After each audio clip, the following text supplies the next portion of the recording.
I think for starters, the fact that the news was breaking when I was in the delivery room wasn't ideal, but it was expected something like that would happen. But yeah, there was a point right immediately when he hit the portal.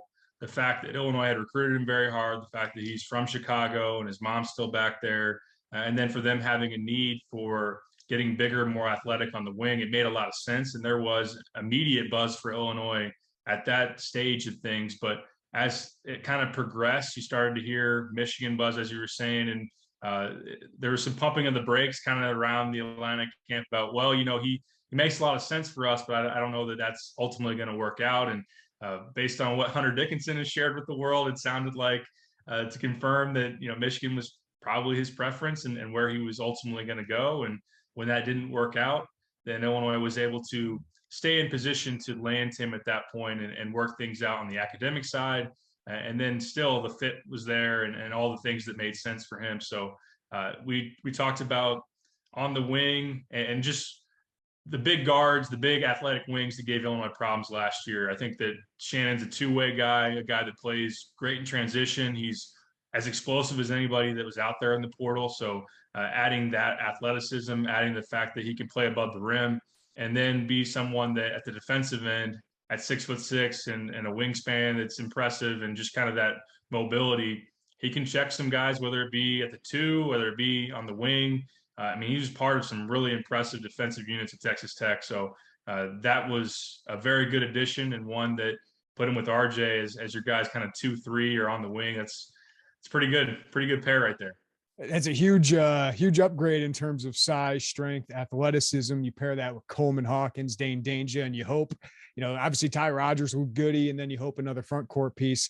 Illinois is definitely getting bigger, stronger, more athletic. What do you think about him in the half court, Derek? I don't know if that's the strength of his, more kind of a guy who can make set shots, kind of a catch and shoot guy, but also can be a slasher, but ball handling doesn't seem to be his strength. Do you think he's got another gear? Do you think Illinois can unlock another gear there? Because he is a guy that's getting buzz as a potential, NBA draft pick next year.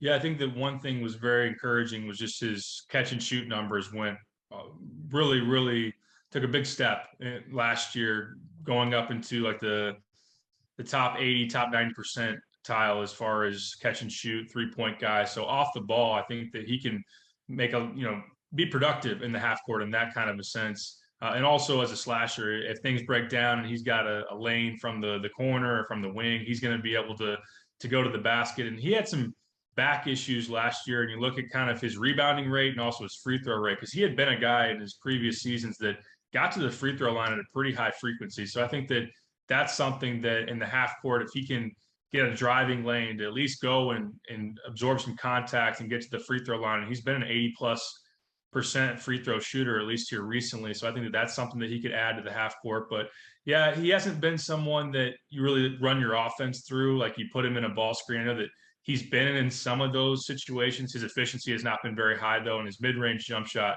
needs to get better. But if you look back at his high school, I mean, he was a prolific scorer on Mac and Fire and someone that get a bucket from anywhere. So I'm sure that they're hoping that they can get him to, similar to Io, kind of find that mid-range game, that in-between game. If people are going to close out hard on his threes and wall up in the paint, can he hit that mid-range shot to kind of just make him a three-level scorer? I'm sure that they're going to try to do that. I'm sure they think that they can get that out of him.